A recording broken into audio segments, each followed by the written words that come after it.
Anger. Are you an angry woman? Is that a bad thing? Hi, my name is Susie Porter, and I help women rewrite their lives so they can create their happily ever after. Today, I want to talk about anger. How do you feel about anger? Do you feel guilty when you get mad? Do you try to suppress or deny it? Or do you try to talk yourself out of being mad? The emotion of anger is one of the most misunderstood emotions, especially for women. Anger and I, we go way back. Depression and I are old friends too. I remember hearing that anger turned inward is common in those who are depressed. So if you don't express your anger, it's super unhealthy and can lead to depression. So it's important, right? How can we express our anger in a healthy way? This book, The Dance of Anger by Harriet Lerner, it totally changed how I thought about anger. In this book, Harriet Lerner says that anger can actually be our most loyal friend and that it shows up to signal to us that something is wrong, something needs our attention. Little kids get mad all the time and they never feel guilty about it. We teach them to feel bad about it. I had a whole shelf of books just on the subject of anger when my kids were little. And my favorite one had this really cute title, Mad Isn't Bad. I mean, seriously, how can any human emotion or feeling be bad or wrong? I mean, the tricky part about anger is getting to the other side of it, right? Expressing it and processing it and then getting past it. If we explode and lose our temper, then we lose all of our power and then we feel bad about ourselves. If we hold it inside and pretend to not be angry, then it might simmer for days or years.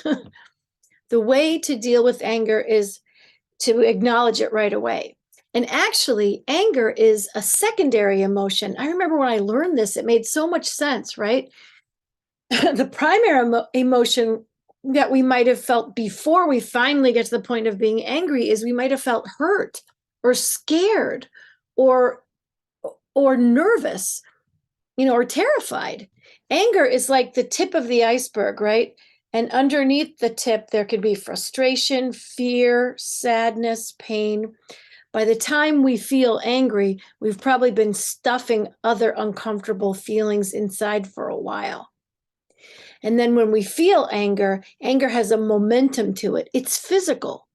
So if you're feeling really triggered, if it's gotten to that point and the anger is making your heart beat faster and you want to scream, I highly recommend, unless you're next to a train going by or underneath an airplane, I highly recommend going for a walk. Get outside, even just walk in the backyard. I remember when my kids were little and when I wanted to scream, even just going in the backyard and breathing made a huge difference in my energy. If you can't get outside, yeah, breathe, right? Or remember that old saying, count to 10? That's very helpful. That works. Find a place where you can calm yourself down. Another thing that's worked for me, and I've done it, don't laugh, look in the mirror and talk to yourself. Try it. Try it. You'll like it. When you do have time, write out what you're feeling. I'm angry because, and give yourself compassion and support. Let yourself feel everything you're feeling. Don't suppress it. You might get depressed later, okay? It's not worth it. Let yourself feel. You got to feel it to heal it. There's no shortcut. There's no escape from that, right? For me, if I'm really, really angry, I know just the person to call, right? I don't call the friend who's going to go, you're right, and like feed my anger because I don't want to stay angry. I want to feel better. So I call a supportive friend who will help me find my equilibrium.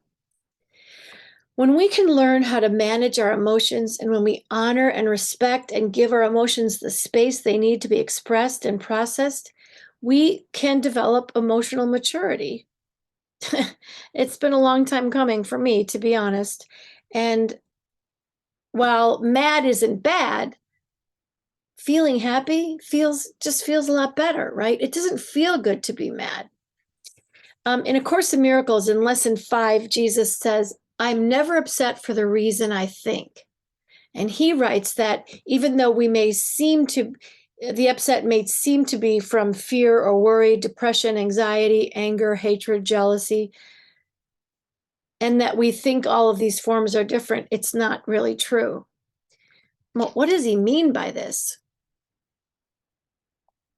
Have you ever met a person who they're just angry all the time? Like it doesn't matter what happens to them. They just always find something to be irritated or pissed off about. It's like they're addicted to anger or addicted to complaining. Any emotional reaction can become a pattern or an addiction. The good news is if you work towards joy and bliss and happiness and unconditional love and peace, that can become a habit. That's fantastic news, right?